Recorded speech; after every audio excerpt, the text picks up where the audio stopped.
ఏమన్నా సార్ కొద్దిగా కాన్షియస్ ఉండాలి కదా సార్.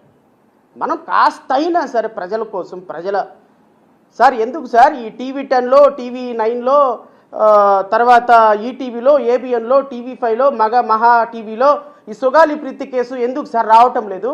సుగాలి ప్రీతి ట్రైబ్ కదా సార్. 17 కుటుంబాలకి సెంట్రల్ గవర్నమెంట్ పథకం ద్వారా కరెంట్ ఇచ్చాడని చెప్పేసి నిన్నటి నుంచి డిబేట్లు, స్పెషల్ స్టోరీలు.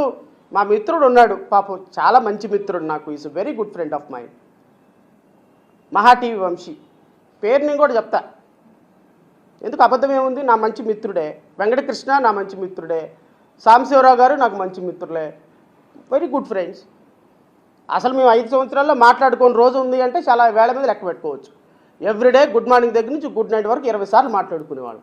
చాలా వ్యక్తిగతంగా చాలా మంచివాళ్ళు. ఒక ఆలోచన ఉంది, ఒక ఐడియాలజీ ఉంది. సార్ అసలు మీరు ఎలివేషన్, ఆ 17 కుటుంబాలకి కరెంట్ ఇచ్చినప్పుడు మహా టీవీ వంశీ గారి ఎలివేషన్ చూస్తుంటే బహుశా ఓజీ సినిమాలో కూడా ఆ ఎలివేషను, ఆ స్థాయిలో గ్రాఫిక్స్ కూడా లేవేమో అనిపిస్తుంది సార్ నాకు.